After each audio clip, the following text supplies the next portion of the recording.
Praise the lord. హల్లెలూయా. అందరు బాగున్నారా? ఇప్పుడు మీ ఫేవరెట్ ఎపిసోడ్ మీ ముందుకు వచ్చేసింది. Are you ready?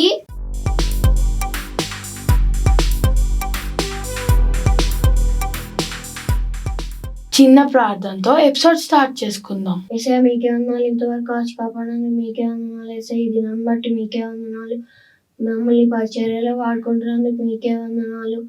ఈ ఎపిసోడ్ అనేకులకు ఆశీర్వాదకరంగా ఉండడానికి సహాయం చేయండి ఏసయ్యా. మీరు ఇచ్చిన తలాంతులను బట్టి మీకే వందనాలు. మీ వాక్యంని మాకు నేర్పించండి ఏసయ్యా. మీరే తోడై నడిపించుకొని పరిశుద్ధంగా వేడుకుంటున్నాం పర్వతండి. ఆమేన్. లాస్ట్ వీక్ మేము ఒక క్వశ్చన్ అడిగాం, మీకు గుర్తుందా? దావీదు ముత్తాత Muthamma, great grand father, great grand mother ఎవరు అని అడిగాం. దానికి ఫస్ట్ ఆన్సర్ చేసిన వాళ్ళకి గిఫ్ట్ ఇస్తామని చెప్పాం. So this is the gift. First answer చేసింది శామ్యుయల్. ఈ వీక్ క్వశ్చన్ కి కూడా ఫస్ట్ ఆన్సర్ చేసిన వాళ్ళకి ఈ గిఫ్ట్ ఇవ్వబడుతుంది. సో హరీ అప్, జాగ్రత్తగా విని తొందరగా ఆన్సర్ చేయండి.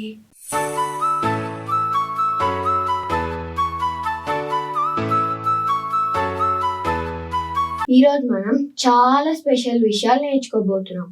ఫస్ట్ ఏంటంటే దేవుని మందిరంలో ఎంతమంది పని చేయాలో నేర్చుకోబోతున్నాం. మనం అందరం చాలా మంది చర్చ్కి రావాలనుకుంటాం, కానీ దావీదు చాలా మంది చర్చ్లో పని చేయడానికి ఏర్పాటు చేశాడు. ఇది చాలా ఇంట్రెస్టింగ్ గా ఉంటుంది. Are you ready? Let's go. Praise the Lord. Hallelujah. దావీదు దేవుని ఎంతో ప్రేమించాడు. దావీదు దేవుని మందిరాన్ని ఎంతో ప్రేమించాడు. దావీదు మహారాజు దేవుని మందిరంలో అనేకులు పనిచేయడానికి ఒక క్రమంని ఏర్పాటు చేశారు. ఆ క్రమం ఏంటో మనం తెలుసుకుందాము. ఆ కాలంలో దేవుని మందిరంలో పనిచేయడానికి లేవీకి మాత్రమే అవకాశం ఉండేది. ఇప్పుడు దేవుడు మనందరికీ అవకాశం ఇచ్చాడు. లేవి గోత్రంలో 30 సంవత్సరాల పైన ఉన్న పురుషులు 38,000 మంది. అయితే ఆ 38,000 మందిలో 24,000 మంది దేవుని మందిరంలో పరిచర్య చేయడానికి నియమించారు. 6,000 మందిని అధికారులుగాను న్యాయాధిపతులుగాను నియమించారు. 4,000 మందిని ద్వారపాలకులుగాను నియమించారు. అలానే 4,000 మందిని మ్యూజిషియన్స్గా నియమించారు. చాలా సంతోషంగా ఉంది కదా. మనము దేవుని మందిరంలో వేలలో ప్రజలు రావాలని కోరుకుంటాము. వేలలో దేవుని మందిరంలో పరిచర్య చేయడానికి కావాలని దావీదు భక్తుడి ద్వారా మనము తెలుసుకుందాం. దావీదు భక్తుడు నేర్పించే మరో సత్యం ఏంటంటే, ప్రకటన గ్రంథంలో 24 పెద్దల గురించి రాయబడి ఉన్నది. అయితే ఆ 24 పెద్దలు ఎవరని విచారణ చేస్తే మనకి ఇక్కడ తెలుస్తుంది. దావీదు యాజకులలో 24 పెద్దల్ని నియమించి ఒక్కొక్కరిని ఒక్కొక్క కాలంలో పరిశుద్ధ స్థలంలో పనిచేయడానికి నియమించారు. ఇది మనకి బాగా అర్థం అవ్వాలంటే, జకర్యా బాప్తిజం ఇచ్చి యోహాను తండ్రి తన కాలంలో దేవుని మందిరానికి వెళ్ళి పరిచర్య చేశారని రాసి ఉంది. అలానే లేవీల్లో కూడా 24 పెద్దల్ని నియమించి వారి సమయంలో దేవుని మందిరంలో పరిచర్య చేయడానికి నియమించారు. అలానే పాటలు పాడే వారిలో, వాయిద్యాలు వాయించే వారిలో 24 పెద్దల్ని నియమించి వారి సమయంలో దేవుని మందిరంలో పాటలు పాడడానికి, వాయిద్యాలు వాయించడానికి వారిని నియమించారు. దీన్ని బట్టి మనం నేర్చుకున్నది ఏంటంటే, ఒక సమాజాన్ని 24 పెద్దలతో విభజించారు. ప్రకటన గ్రంథంలో 24 పెద్దలు ఎత్తబడిన పరిశుద్ధుల సమాజానికి సూచనగా ఉన్నారు. నీవు నేను కూడా దేవుని మందిరంలో యాజకత్వం చేయడానికి, దేవుని మందిరంలో పరిచర్య చేయడానికి, దేవుని ఆరాధించడానికి ఈ సమాజంలో ఉండాలి. అప్పుడే మనము ఆ 24 పెద్దలు ఉన్న సమాజంలో మనం ఎంచబడతాం. Praise the Lord. God bless you. యేసుప్రభు శిష్యులు యేసుప్రభుని ప్రార్థన నేర్పించమని అడిగినప్పుడు యేసుప్రభు వెంటనే పరలోక ప్రార్థన నేర్పించారు. మర్చిపోమాకండి, మనం ఎప్పుడు దేవుణ్ణి ప్రార్థన నేర్పించమని అడగాలి. ఇప్పుడు మనము ప్రార్థించ నేర్పుమయా అనే పాట పాడుకుందాం.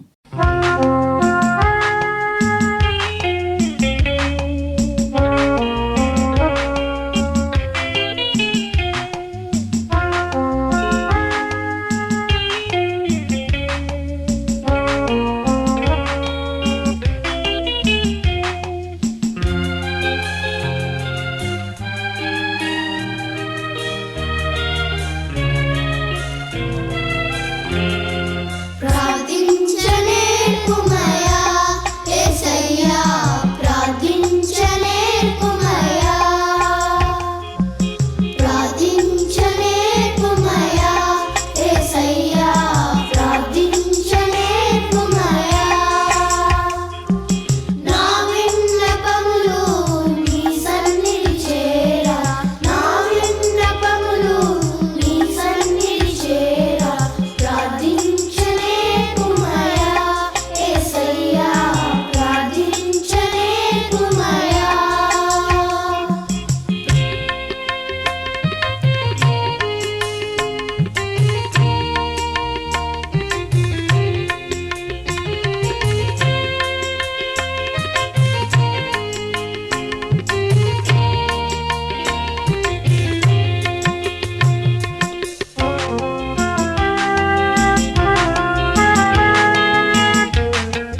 ఇందాకడ మనము మందిరంలో ఎంతమంది పని చేయాలో నేర్చుకున్నాం కదా.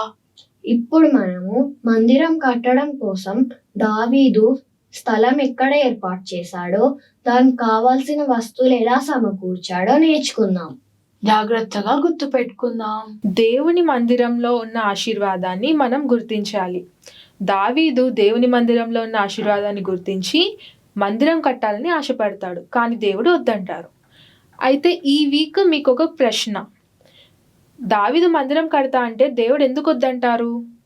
అది కరెక్ట్గా రెఫరెన్స్ ఎక్కడుందో చూసుకొని కింద కమెంట్లో పెట్టండి. దేవుని మందిరం కోసం ప్లేస్ సమకూర్చబడేంత వరకు, ఆ ప్లేస్ ఏంటో తెలిసేంత వరకు నేను నా ఛాంబర్లోకి వెళ్ళి బెడ్ మీద పడుకోను అని డేవిడ్ ఉపవాసంతో ప్రార్థన చేస్తూ ఉంటాడు. దేవుని దూత ఇచ్చిన ఆజ్ఞ ప్రకారము మోరియా పర్వతం మీద ఉన్న అర్నోన్ వాళ్ళ థ్రెషింగ్ ఫ్లోర్ని 600 షెకల్స్ ఆఫ్ గోల్డ్ 600 తులముల బంగారం ఇచ్చి దావీదు కొంటాడు. అబ్రహాము ఇస్సాక్ని బలి ఇవ్వడానికి తీసుకెళ్లిన ప్లేస్ ఈ మోరియా పర్వతం. ఈ ప్లేస్ కొనగానే దావీదు తప్పిదం వల్ల వచ్చిన తెగులు ప్లేగ్ తగ్గిపోతుంది. చూసారా, దేవుని మందిరం కోసం ప్లేస్ కొంటే ప్లేగ్ తగ్గిపోతుంది.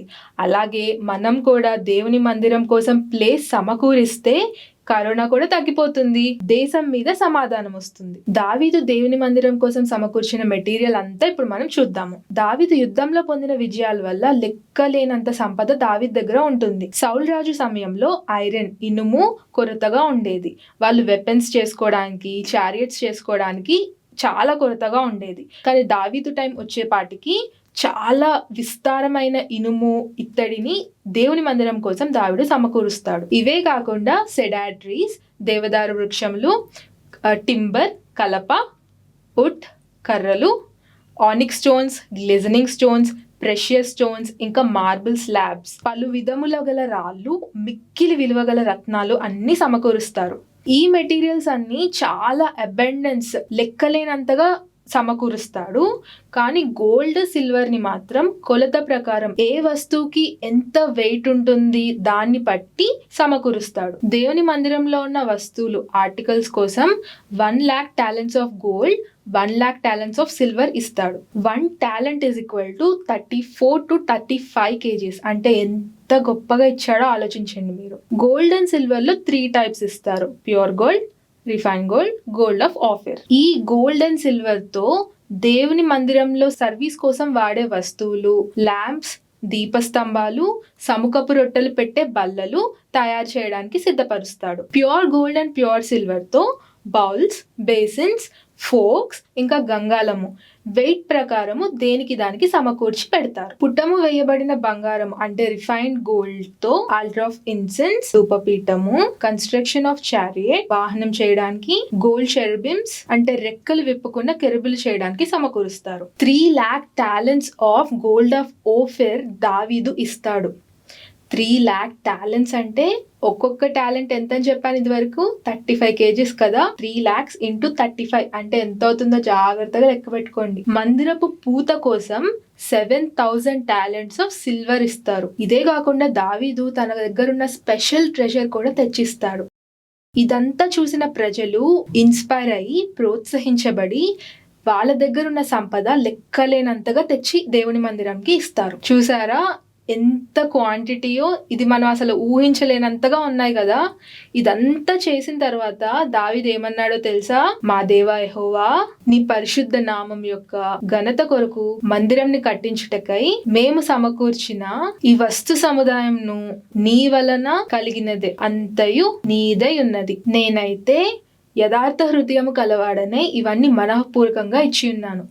ఇది దేవుని మందిరం యొక్క ఆశీర్వాదం దావీదు గుర్తించి ఇంత లాయల్ హార్ట్ తో దేవుడికి ఇచ్చి, ఇది నువ్వే ఇచ్చావు, నీకే ఇస్తున్నాం మళ్ళీ నేను అని చెప్పి దేవుడికి చెప్తారనమాట. నీ ధనం ఎక్కడున్నో నీ హృదయం అక్కడ ఉంటుంది. For where your treasure is there your heart will be also. ఇంత లెక్కనేనంత మెటీరియల్ సమకూర్చిన తర్వాత ఈ పనంతా చేయడానికి నైపుణ్యము కలిగిన పనివారిని కూడా దావీదు సమకూరుస్తాడు. మేసన్స్, రాళ్ళు చెక్కువారిని, శిల్పకారులను, వడ్రంగి వాళ్ళను, కార్పెంటర్స్ ని, మంచి పనివారు అంటే all types of skillful men from every work. వీళ్ళందరూ వాళ్ళ హృదయపూర్వకంగా దేవునికి అప్పగించుకొని పనిచేసేలాగున వాళ్ళనందరినీ సమకూరుస్తారు. And all types of craftsmen who are willing to consecrate themselves to build the house of the Lord. అన్ని రకాలైన ప్రావీణ్యులు, అధిపతులు, జనులందరూ హృదయపూర్వకంగా పనిచేసే వాళ్ళని సమకూరుస్తారు. మనకి దేవుడు ఎలాంటి తలంతులైతే ఇస్తారో ఆ తలంతు యొక్క లెక్క దేవుడు మనల్ని అడుగుతారు.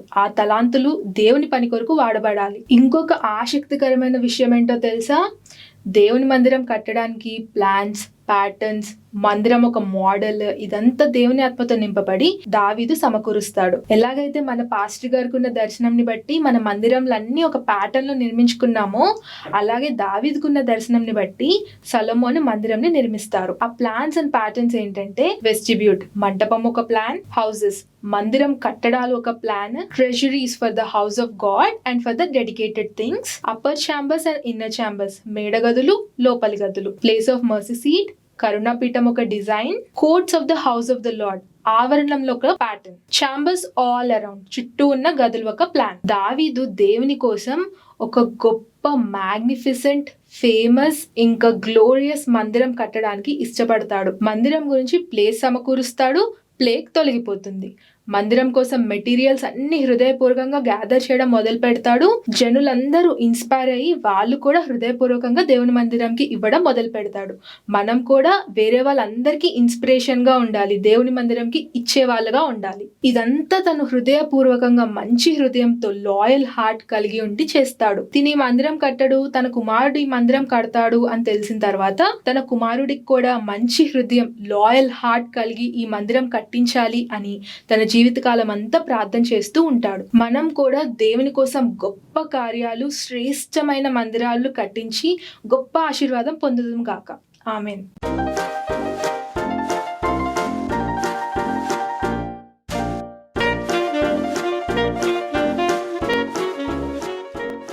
యేసు ప్రభువే దేవుడు. He is lord. ఆయన ఒక్కడే మన ప్రభువు. అది అర్థమైనప్పుడు మనం చాలా చక్కగా ఆరాధన చేస్తాం. ఇప్పుడు మనం హీ ఇస్ లార్డ్ అని పాడుకుందాం.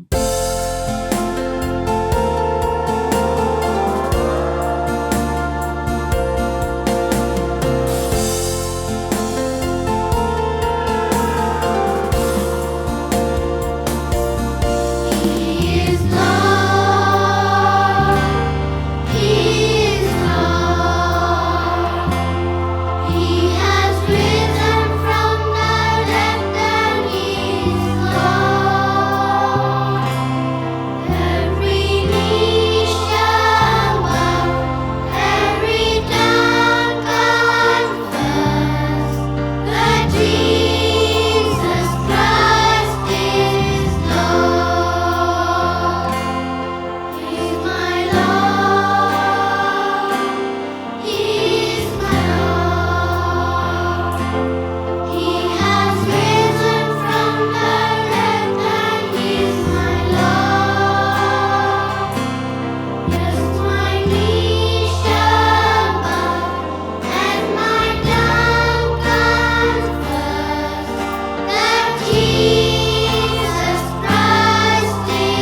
ఈరోజు మనము దావీదు ఆర్కియలాజికల్ ఎవిడెన్సెస్ చూద్దాం. మీ interesting facts, are you ready? ఈరోజు మేము 3000 సంవత్సరాల క్రిందట జరిగిన సన్నివేశాలని మన హృదయాల్లో స్థిరపరచుకోవడానికి ఆర్కియాలజికల్ ఎవిడెన్సెస్ ని మీ ముందుకు తీసుకొస్తున్నాం. సో జాగ్రత్తగా వీటిని చూసి నేర్చుకుందాం. ఇది హెబ్రోనులో దావీదు 7.5 సంవత్సరాలు పరిపాలన చేశారు. ఈ స్థలం నుంచే దావీదు పరిపాలన చేశారని పురావస్తు శాఖ కనుగొన్నారు. ఇది దావీదు పట్టణము, సిటీ ఆఫ్ డేవిడ్. ఇది ఇంకా మనకు అందుబాటులో ఉంది. దీన్ని జెరూసలేం సిటీ సెంటర్ కింద పురావస్తు శాఖ కనుగొన్నారు. మనం చూస్తున్న ఈ పట్టణం నుంచే దావీదు పరిపాలన చేశారు. ఇది దావీదు సమాధి. యెరూషలేంకి వెళ్ళే ప్రతి ఒక్కళ్ళు ఈ స్థలాన్ని చూస్తారు. 100 సంవత్సరాల క్రిందట 100 years బ్యాక్ ఇలాంటి ఆర్కియాలజికల్ ఎవిడెన్సెస్ అందుబాటులో లేవు. దేవుడు ఇప్పుడు మనకి వీటన్నిటినీ అందుబాటులో తీసుకొచ్చారు. కాబట్టి మనం ఇంకా బైబిల్ని చదవడానికి మనల్ని మనం ప్రోత్సహించుకొని దేవుని ఆశీర్వాదాన్ని పొందుదాం. God bless you. దేవుడు మిమ్మల్ని దీవించును గాక. లాస్ట్ వీక్ చెప్పిన టాస్క్ మీకు గుర్తుందా? మీరు చేశారా? ఇప్పుడు ఆ టాస్క్ ఎవరెవరు చేశారో మనం చూద్దాం. ఆనందించేదాం అన్ని వేళలందు బలమంతుదాం యేసుక్రీస్తునందు. ఆనందించేదాం అన్ని వేళలందు బలమంతుదాం యేసుక్రీస్తునందు. కష్టాలొచ్చినా కలతా చెందాము, నష్టాలొచ్చినా దిగులు చెందాము. ఇమ్మానుయేలు దేవుడున్నాడు, ఎల్లప్పుడు మనతో ఉంటాడు. ఇమ్మానుయేలు దేవుడున్నాడు, ఎల్లప్పుడు మనతో ఉంటాడు. ఆనందించుదాం అన్ని వేళలందు బలమందుదాం యేసుక్రీస్తునందు. ఆనందించేదాం అన్ని వేళలందు బలమందుదాం యేసుక్రీస్తునందు. చిక్కులన్నీ యేసుకే అప్పగించేదం, చింతలన్నీ ఆయన పైనే వేసేదం. చిక్కులన్నీ యేసుకే అప్పగించేదం, చింతలన్నీ ఆయన పైనే వేసేదం. ఇమ్మానుయేలు దేవుడున్నాడు, ఎల్లప్పుడూ మనతో ఉంటాడు. ఇమ్మానుయేలు దేవుడున్నాడు, ఎల్లప్పుడూ మనతో ఉంటాడు. ఆనందించదం అన్ని వేళలందు బలమందుదాం యేసుక్రీస్తునందు. ఆనందించేదం అన్ని వేళలందు బలమందుదాం యేసుక్రీస్తునందు. హల్లెలూయా. వావ్! ఈ వీక్ టాస్క్ ఏంటంటే చిన్నవాడను నేను అనే పాట ఏ ఎపిసోడ్ లో ఉంది? అది కాదు టాస్క్. అసలు టాస్క్ ఏంటంటే ఆ పాట పాడి వీడియో రికార్డ్ చేసి కిడ్స్ గ్రూప్ లో, యూత్ గ్రూప్ లో పెట్టాలి. గ్రూప్ లో పెట్టిన ఫస్ట్ 10 members కే గిఫ్ట్ లభిస్తుంది. త్వరపడండి, అందరు తప్పకుండా పెట్టండి.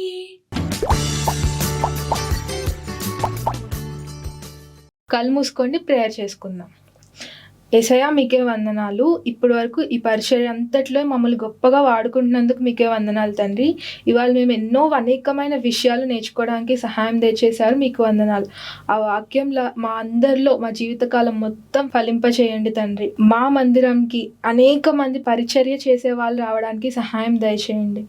మేము కూడా లాయల్ హార్ట్ కలిగి మమ్మల్ని మేము సబ్మిట్ చేసుకోవడానికి సహాయం దయచేయండి. మేము మందిరం కోసం తలపెట్టే పనుల వల్ల అనేక మంది ఇన్స్పైర్ అయ్యి తండ్రి మీ మందిరంకి రావడానికి సహాయం దయచేయండి. మందిరం కోసం హృదయపూర్వకంగా ఇచ్చే వాళ్ళుగా మమ్మల్ని ఉంచండి. దానివల్ల మా దేశానికి పీస్ కలిగేలాగా సహాయం చేయండి. ఈ చిన్ని ప్రార్థన యేసు నామములో అడుగుతున్నాను తండ్రి, ఆమేన్. పరలోక ప్రార్థన చేసుకుందాం. మాతో కలిసి ఏకీభవించండి. Our Father in heaven, hallowed be your name. Your kingdom come, your will be done on earth as it is in heaven. Give us this day our daily bread, and forgive us our debts as we forgive our debtors. And do not lead us into temptation, but deliver us from the evil one. For yours is the kingdom and the power and the glory forever. Amen. Bye bye. Next week kaluskunam. Like, share, subscribe. Don't forget to do the tasks. హే, మనం విశ్వాసం గురించి కొన్ని మాటలు విన్నాం కదా. ఇప్పుడు ఏంటి experiment చేస్తాను. ఇప్పుడా? ఎస్ ఎస్ ఎస్ ఇక్కడ అవును, కూర్చో అక్క. ఎందుకు? కూర్చో అక్క. అరే ఇప్పుడు ఈ గ్లాస్ ఉందా, దీంట్లో వాటర్ ఉంది కదా. ఇప్పుడు అనమాట నేను హెడ్ మీద ఇలా వేస్తాను, బట్ వాటర్ ఏమీ పడదు. అవునా? ఎస్, చూద్దామా? Okay okay, so water and card. Okay, ready? 1 2 3 సి పడుతుందా? ఓ లేదు కదా. చూసా అక్క, ఇంట్లో నిజంగా వాటర్ ఉంది కదా. అవును. యా అక్క, డిడ్ యూ బిలీవ్ నేను చెప్పినప్పుడు దట్ వాటర్ నీ హెడ్ మీద పడదని? అంటే నేను నిన్ను నమ్మాను, నువ్వు నా మీద అయితే వాటర్ పోయావు కదా. ఇలాగే మనం కూడా జీసస్ మీద ఫెయిత్ ఉంచాలి. అప్పుడప్పుడు అనిపిస్తుంది that oh not possible at all కదా, వాటర్ ఇట్లా వేసినా పడలేదు. సో ఇలాంటి సిచ్యువేషన్స్ లో కూడా మనం జీసస్ మీద ఫెయిత్ ఉంచాలి. Cheers. నేను అసలు ఎన్ని రోజుల నుంచి అడుగుతున్నా కూడా ఇవ్వట్లేదేంటి? చాలా కోపం వస్తుంది నాకు దేవుడి మీద. అందరికి వస్తుంది కానీ నాకు మాత్రం రావట్లేదు, ఎందుకో ఏంటో. ఇప్పుడు ఎందుకు సనుక్కుంటున్నావు? మరి నేను ఎన్ని రోజుల నుంచి అడుగుతున్నా కూడా ఇవ్వట్లే. వెయిట్ చేయాలి, నీకే వస్తుంది. మనం బ్రతుకున్నామంటేనే పెద్ద విషయం అది. అయితే నేను కూడా అడుగుతున్నానుగా. ఏం అవ్వదులే, నువ్వు దేవుడికి థ్యాంక్స్ చెప్పు, ఇంకా వెయిట్ చేయి, నీకే మంచిది వస్తుంది. సరేనా? ఓకే.